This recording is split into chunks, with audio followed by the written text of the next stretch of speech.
Yeah, and so like I was just thinking about this. How many people drink 180 ounces per day and sleep on the floor? Am I the only one?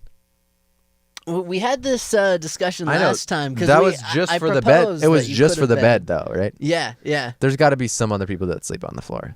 There's got to be some other people that drink, let's just say, more than a gallon a day.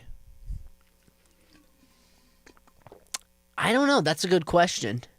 There's got to be some overlap somewhere. I feel like somebody's made that choice. Mm-hmm. There's so many people out there. There's got to be one person That's who like me. decided. Yeah. What about people that sleep on the floor, drink over a gallon of water a day, and don't drink milk? That's going to be a difficult one to find there. Yeah, dude. But I bet you maybe there's 5 people other than yourself who do that.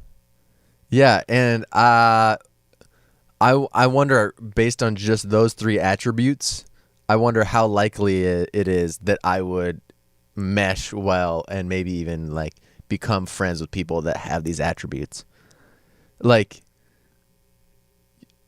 either you're doing something reckless or you're doing something that's ill-advised, and that may or may not mean that I want to be around you.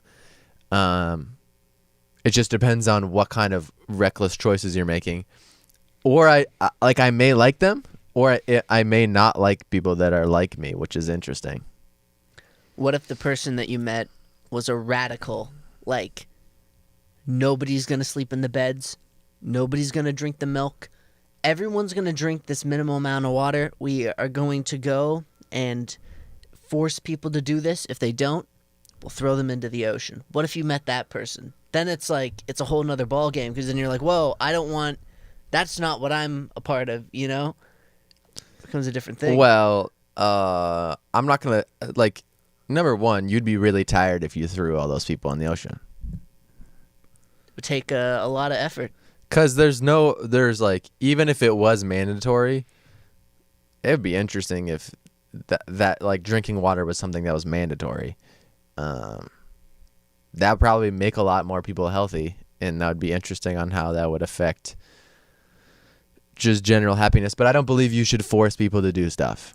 I think it's within each individual person, if they want to make choices that are going to lead to better outcomes for themselves, that they'll want to do these things.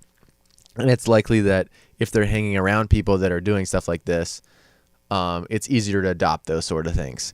But yeah, I wouldn't be friends with someone that's trying to force everybody to be like them, because if there was everybody that thought the same thing and did the same thing, we would, number one, it wouldn't be an exciting way to travel through life, is to just have everybody do the same thing. But also, it's not practical, because as we said before, if we're missing some aspect of information on how the world works and everybody does the same thing, then there's no room for growth. So it's kind of interesting, like, on the one hand, you want people to adopt these healthy things, but they're only healthy based on our perception of how the world works. And like I can say with a high degree of certainty, based on my personal experience, that drinking over 50 ounces a day, which is like, it's crazy that people don't drink more than 50 ounces a day. I can say based on my personal experience that I know that this would be a benefit to a lot of people, but in some way I may be lacking some information. So if somebody was going crazy, I'd be like, well, good for you, but let's make sure that you're not trying to force people to do something without doing your due diligence and kind of thinking about kind of the repercussions of your actions. What if he disagrees? What if he somehow manages to get elected under like a false name, and you're like trying to tell everybody, you're like, no, he's gonna start some shit. And then what if he arrests me because he's like, no more milk, bruh, and he comes into my house and he like takes all my milk, and that's he's against coffee too. He takes the coffee, and I'm like, oh god, and I go to the black market, and then he arrests me. He throws me in a camp. Like, what? Okay, sorry. Just we're trying not to be racial on this show. We're trying not to say, offensive things on here. So what kind of market was it? It was a market that you buy things that you can't buy at a regular market. What if this said market got offended because you were calling the traditional market a regular market? Oh, it's a market where you can buy things that you can't normally buy. Okay, great. Yeah, now we're just like obliviously being like, you can't normally buy these things at, we're assuming some places, but we don't really know what places. It could be any place if they choose to not sell that thing. Yeah, okay. But here they have it, Sure. which is their choice and their decision, which is fine. Okay, so this guy outlaws coffee, milk, and beds. And beds, and he comes in and steals them out of your house. Yeah, and then he just sends his crew in. And wait, are you saying he was selling them on the non-traditional market, or? No, people that's where they have to get their stuff from now and then if they want. If they outlaw, it's kind of like prohibition. Yeah, I mean, if people wanted to do it, they would do it. It would be especially kind of for housing livestock that produce milk, like cows and stuff. I think that'd be hard. People could start growing their own coffee, and for sure they could make their own beds. They probably wouldn't be. They couldn't make their own sleep number bed, but they could make a sleep on the couch, or maybe they have a futon that looks a lot like a regular couch, and so the crew didn't take it. What if they monitor you, like when you're sleeping? They come in through the window and they're like, "Hey, buddy, you sleeping on the couch tonight, bro?" And they come in and they take you away. And we'll be right back. And we're back. Yeah, if they came and took you away, then you would have to face the consequences because that's the rules of the land. And one thing that I kind of am questioning is why do you think these goons are saying "bruh" so much? I don't know. They just like to say it. They just do. For some reason. There's something about these people, these radical people, that makes you think that they would say "bruh." That's interesting. I don't think all of them would say "bruh." But you even at the beginning you were saying that their leader would say "bruh." They'd be like, "Give me that coffee, bruh." Yeah, maybe he says it, and people then are like, "Okay, this is where the organization is going." Mm-hmm. They're a part of the no bed, the no bedtime coffee, milk, everything that's like this party. Yeah. And they come in and they say.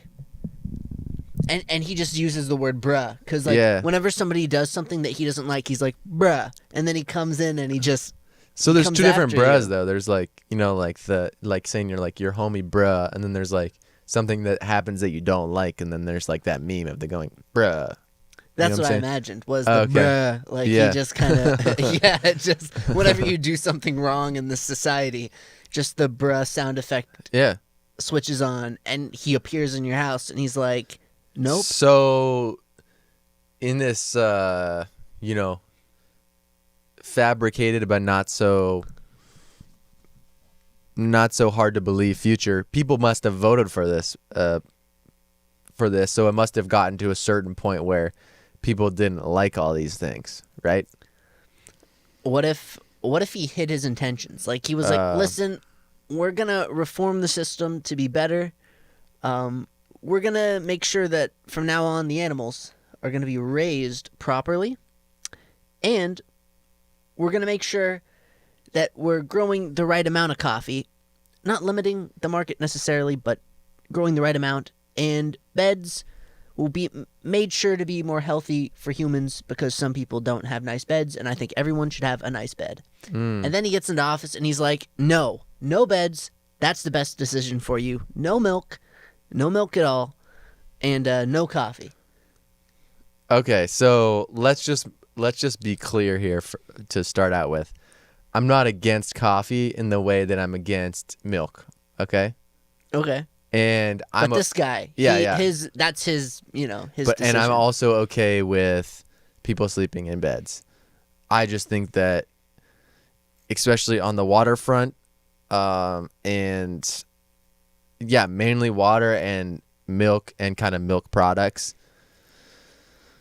I don't know. I think that if that was part of kind of what people talked about more, then maybe we would have healthier lives. So for this guy, if he's running the country and he's telling people you can't do this, you can't do this, you can't do this, it's possible to impeach somebody for doing something that they weren't supposed to be doing. He's completely reformed the government. Congrats! That means that guy is so good at strategy. He's so proficient at navigating through their bureaucracy that, like, you got to give it to him. I'm not even gonna fight this, bro. And I wouldn't even be arrested, so I'd be fine. Yeah, I know. You're pretty lucky on that front. I mean, for me, it's going to be a pretty terrible time. I'd be impressed, given I'd be like, oh my God, what's happening with the Senate? The Senate would be like, we like him. Yeah. And there'd be people in the Senate who were like, what are you talking about? And then, like, bro would come in and they'd just maybe part of his strategy is kind of hijacking meme culture. I mean, you definitely got to think that that's going to be, not that they're going to have all these kind of things outlawed, but people got to start to take advantage of memes for their political campaigns.